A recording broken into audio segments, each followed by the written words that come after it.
Hi everyone, I'm Francis. You're welcome to the Trillionaire Man. In today's lecture, we'll be doing two proofs. One of them is proof that limit as theta goes to 0, sine theta over theta is equal to 1. The second one is proof that limit as theta goes to 0, cos theta minus 1 over theta is equal to 0. Now, to do this proof, I would start with a geometry. I would start with a picture. I'll do this proof from a geometric standpoint. Let's get into it. I take a circle of radius 1, okay? And as I vary this circle of radius 1 from this point along the circumference of the circle, take a look. As I vary it, take a look at this point here. In fact, embedded at this point here is a triangle and also a sector. So I vary this. When I bring this back, I'll take this up. So there are two areas that I have here. Now, to get the third area, I would extend a tangent from this point, from the radius, out, to make another triangle with this radius. So keep in mind, just observe that as I move this triangle now that I have three areas here, area of triangle OBD, area of triangle of sector OBD, and area of the triangle OBC. So these are the three, by virtue of by virtue of varying my theta, I've been able to get, three area. Now let us find an equation that connects what I just did here. Whether I vary it, whether I move my theta from 0, along this side, along the curve, whether I move it from 0, where my theta is equal to 0, to whatever value, or whether I move it from whatever value it is to back to 0. Let's find an equation or an expression that connects, this. At the point where my radius, where this arrow moves down here, keep in mind that these three areas are equal, and that is expressed as area of OBD will be equal to the sector of OBD, will also be equal to the would also be equal to the area of the triangle OBC. This is also an area, okay? Now keep in mind, at that point, these are all equal. When I extend it, take a look in mind what changes now. As I extend this or I increase it, you can see that the area of triangle OBD is strictly less than the area of triangle sector OBD, and that is strictly less than the area of triangle OBC, and that is where the inequality comes in. So I want you to keep this picture in mind. Once you get this picture, everything what you see here is, the work is half done once you can get this picture in mind. And another way I can say this is to say that our sector, the area of the sector OBD is bounded, okay, and is bounded between the area of triangle OBC and the area of triangle OBD. Now, the next step we want to do here is to express what the area of this the area of this triangle OBD is, the area of the sector OBD, and the area of triangle OBC. To do that, let's go back to the picture. Now, how do we find the area of triangle OBC? It is half base times height. We know our base to be 1. What's our base? I can use the SOHCAHTOA tan the SOHCAHTOA, that's theta, opposite over hypotenuse. In fact, the length here, BC here, is tan theta, as you can observe. The BC here is tan theta. The height here, from here down to this point, it's tan theta. Okay, that's what our BC is. Now, let's find the area of triangle OBC. Triangle OBC, yes, it's, by virtue of finding this, is, in fact, it is this angle. It is half base times height. Half base times height. What's our base? Our base is 1. What's our height? Our height is tan theta. And that's what we have here. 1 over 2 times 1 times theta. Okay. When I evaluate this, it works out to be tan theta over 2. Now, the next we want to do is to find the area of the sector, which is this. Okay. Now, there are two ways you can, if you want to find the area of the sector, you can either say that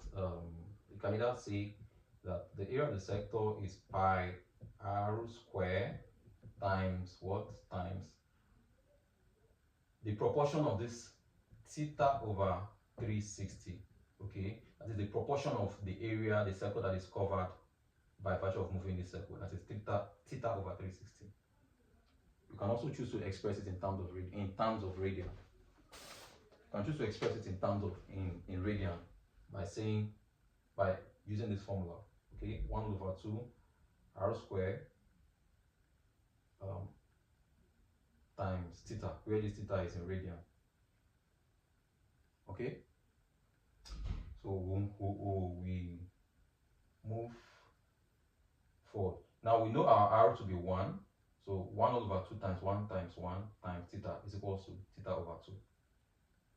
Now the next step is for us to find the area of OBD. Area of what? Triangle OBD. Okay, so to find the area of the triangle, the triangle OBD, it's 1 over the formula is 1 over 2 times r squared times the sine times sine. Where this times sine theta, yes, where this theta here would be the angle between the two between the two radii, or between the two lengths. I mean the two radii of the triangle. Between the two radius, sorry. Now, we know our r to be 1. 1 over 2 times 1 times 1 times sine theta is also equal to 1 over 2 times sine theta. The next step will be the next thing we need to do is to, put the 1 over 2, the area of the triangle of OBD is this, the area of the sector OBD is this, and the area of the triangle OBC is tan theta over 2. We've expressed this is the inequality. What do we do next? 2 is common in both sides. I can multiply 2, but I would multiply 2 to the inequality, to this inequality. And when I do that, the next step is this. This follows. Now, what can I do here? Recall that what we're given here is to find the limit of sine theta over theta. So our goal here is to, manipulate this with the logics. The proper rules in mathematics to arrive at the sine theta over theta. So now what do we do? I divide all of this line by sine theta. When I do that, all of this will become equal to 1. When I divide this by theta, I'll get theta over sine theta. When I divide this by sine theta, I'll get this expression here. When I work this expression out, it will turn out to be 1 over cos theta. It will turn out to be 1 over cos theta. I have done a lot of expressions like this, and I believe by now, the next thing is to keep in mind that here will be 1. Here I would have, all of this works out to be 1. Theta over sine theta is what I will be left with here, while I will be left with 1 over cos theta.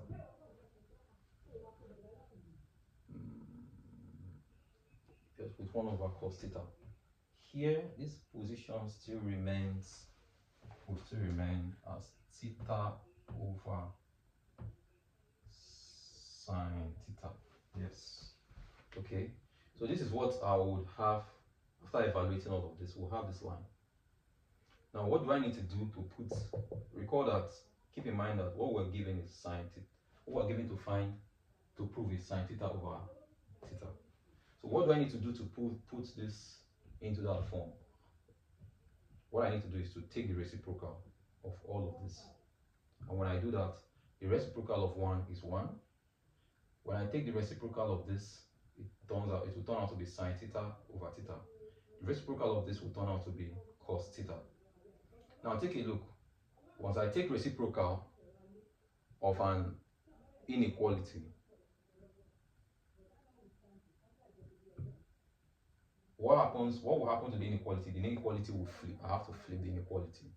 So having taken the reciprocal of this, taking the reciprocal of this, taking the reciprocal of this, I also have to take the reciprocal of the inequality, and it flips to be. The less than or equals to will flip to be greater than or equals to. This less than or equal to will flip to be. This less than or equal to will flip to be greater than or equal to. Now, what's the next thing to do? We'll take what? Limit of all of this inequality. When I take the limit of 1, take the limit of 1, the limit of 1 as theta goes to 1 is would not be changed, it will be 1. Take the limit of this sine theta over theta. I mean,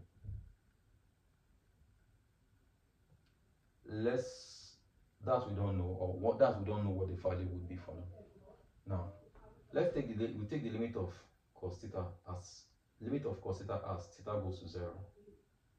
When I take the limit of that will be 1, it will be 1. Now take a look.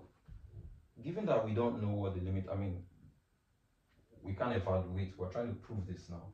We've been able to evaluate the upper bound of this area to be 1. We've also proved the lower bound of this area, which is the lower bound of this inequality to be 1. What can we establish from this point now? What can we conclude? If the upper bound is 1 and the lower bound here is 1, what we can conclude of this limit here is that this limit here must also be equals to, will also be equals to what? 1. So our conclusion is that limit as theta goes to 0, sine theta over theta is equal to 1. So proved. Now let's take a look at the next proof. We have to prove that limit as theta goes to 0 cos theta minus 1 over theta is equal to 0. Given what we've done there, we can just do some algebra here. Okay. We've been able to find that limit as theta goes to 0 is equal to sine theta over theta is equal to 1. What can we make of this? What manipulation can we do now to put this expression in this form? I can square both sides, and when I do that, I square all of this and square 1 as well. When I do that, the square root of 1 is 1. When I square this expression here, this sine theta here will become sine squared theta. And sine squared theta is equal to 1 minus cos squared theta. Okay, that's the trig identity. And 1 minus cos squared theta,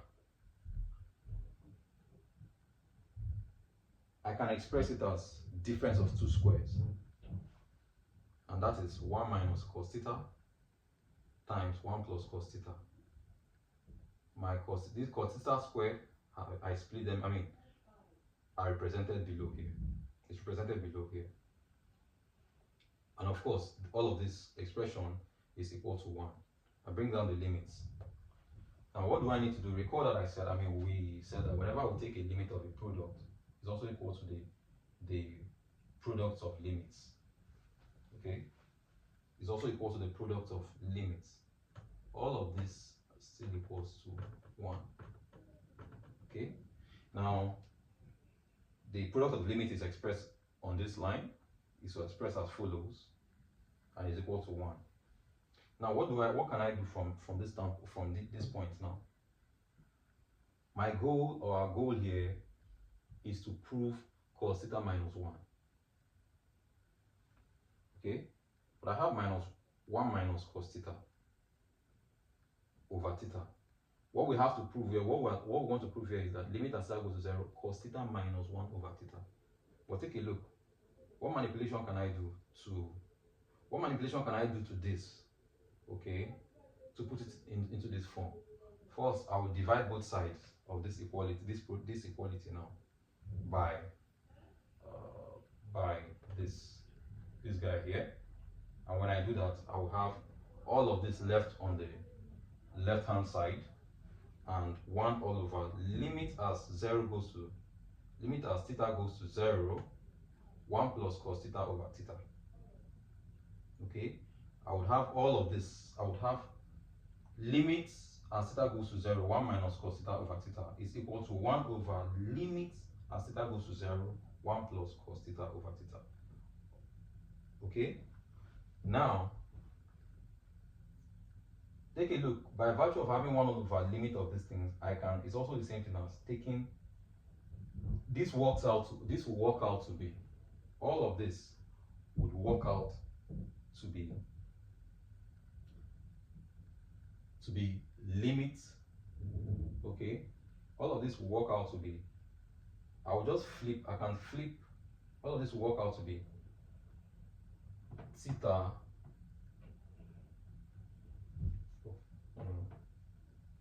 yes, all of this would work out to be, in fact, I would solve all of this here out here. Okay, and this expression will work out, all of this will work out to be 1 over 1 plus cos theta. Okay, and when I express all of this as 1 over 1 over cos theta, what I will have, keep in mind that what we would have at the numerator here is theta. So I'm taking the limit as theta goes to 0 of this. I worked out what the reciprocal of this would be, and all of that, it will be this. Now, our theta goes to 0. When I substitute theta here, I would have, when I substitute 0 here for theta, I would have 0 over, substitute 0 on this side, I'll have 1 plus theta. Because 0 here will be 1. And that's what I have here, which will be 0, which works out to be 0 over 2. Okay? So, and that's what I have on the board here. So I've expressed the right hand side to be on this by evaluating what I have here.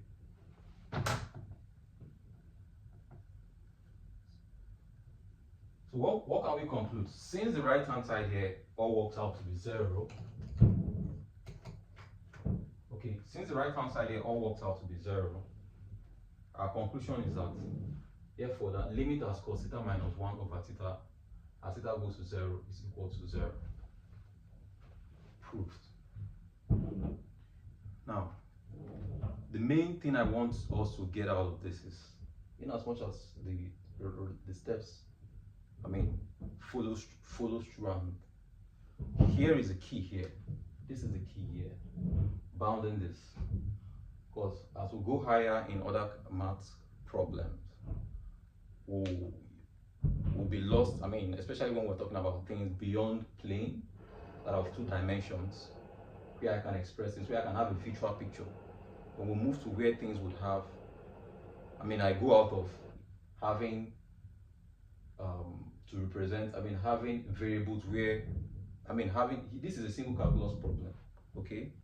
Or single limit, this is a single calculus problem now. Where we're doing things that whereby our independent variable, I have more than one or two independent, or I have where n is more than 3. So that I can no longer represent things either on the 2 dimension, 3 dimension, that I can visualize. Okay, we'll no longer be able to rely on geometric pictures like this. we'll go into reasoning from the analytic standpoint.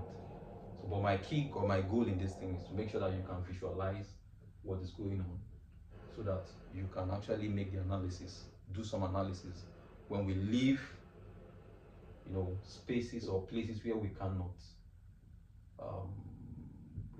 represent things visually. We can actually reason analytically. I hope this video helps. If you have not yet subscribed, liked, please do so. You lose nothing. Thank you for watching, and I'll see you in the next one. Bye.